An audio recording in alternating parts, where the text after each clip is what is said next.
Welcome to this tutorial on how to see fees in Thinkorswim.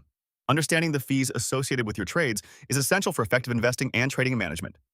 In this video, we will guide you step by step on how to access and view the fees you may incur while using Thinkorswim. First, open your Thinkorswim platform. If you have not yet logged in, enter your credentials to access your trading account. Once you are in, locate the main menu at the top of the screen. From there, click on the Account tab. This section contains essential information about your account, including balances, positions, and fees. Next, look for the Fees or Cost Structure option within the account menu. This may vary based on the version of Thinkorswim you're using, so take a moment to explore. You should find a breakdown of fees associated with trading stocks, options, and other securities.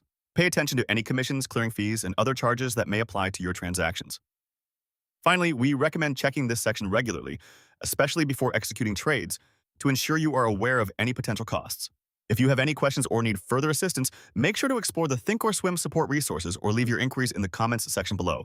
Thank you for watching, and happy trading.